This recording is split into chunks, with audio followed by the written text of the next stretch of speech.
लाल कीड़ा का आक्रमण धान की फसल पे बहुत ज्यादा हो रहा है। आज पूरी इस वीडियो में जानने की कोशिश करते हैं कि लाल कीड़ा कैसे नुकसान पहुंचाता है, इसको कंट्रोल करना क्यों जरूरी है।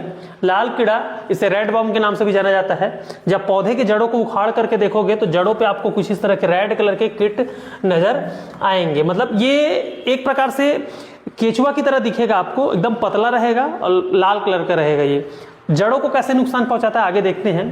पहली बात तो इसका हम कुछ लिखा है उसको देखते हैं। धान की फसल में जड़ों को नुकसान पहुंचाने वाला यह बारीक लाल रंग का केचुआ जैसे दिखने वाला जीव है ये, ठीक है। रोपाई के कुछ दिन बाद जड़ों से लिपटकर धान के जड़ों को नुकसान पहुंचाता है।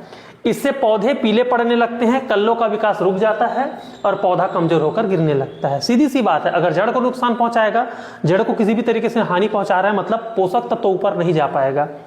और जड़ कमजोर होगा तो हवा वगैरह चलेगा, हाइट बढ़ने के बाद तो पौधा गिर जाएगा। जनरली रोपा लगाने के बाद जब हम पानी भर के रखते हैं तो आक्रमण करता है, या सीधी बुआई वाले फसलों में 20-25 दिन बाद जब हम पानी भर देते हैं पूरी तरह से अच्छे से तो ये ज्यादा अटैक करता है। एक चीज याद रखना, जिस खेत में गोबर की खाद ज्यादा डालते हैं वहां, मतलब ऑर्गेनिक मैटर जहां कार्बन की मात्रा ज्यादा है, उस खेत पे ज्यादा आक्रमण करता है ये कीड़ा, क्योंकि गोबर इनका एक अच्छा भोजन होता है इनके लिए, ठीक है। आगे बढ़ते हैं। अगर हम पहचान और लक्षण की बात करें, दिखने में बारीक लाल केचुए जैसे होता है, नई सफेद जड़ों को नुकसान पहुंचाता है। और सफेद जड़ आपको पता है शुरुआत में सफेद जड़ का होना कितना जरूरी है।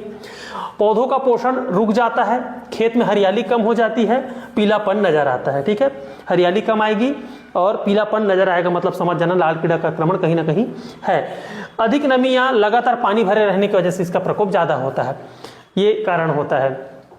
आगे बढ़ते हैं। हम रोकथाम का बात करें तो खेत को कुछ दिनों के लिए सूखा कर दो। सूखा करने से क्या होता है, पानी की कमी में ये जिंदा नहीं रह पाता, इसका जीवन चक्र टूट जाता है। दवाई का बात करें तो दवाई एक सबसे ज्यादा प्रभावी जो पाया गया अभी तक, इमिडाक्लोप्रिड करके 70% WG पे आता है, ठीक है। वेजिटेबल वाटर डिस्पर्सिबल ग्रेन्यूल करके आता है, WG फॉर्मेशन में आता है। इसका उपयोग करते ही इसको कंट्रोल सकते हो। डोज क्या रखना है इसका, 50 से 70 ग्राम प्रति एकड़ रेत या यूरिया के साथ मिला करके डालोगे। 1.5 से 2 घंटे में कीड़ा मर करके ऊपर तैरते हुए नजर आता है। पानी कम रहना चाहिए इस अवस्था पे जब डाला जाता है तो। कई फार्मर इसको 100-100 ग्राम तक डाल देते हैं, ठीक है। देख के आप डोज रखते हैं। डोज वही उपयोग करें जो कंपनी बोले, ब्रांड बोले।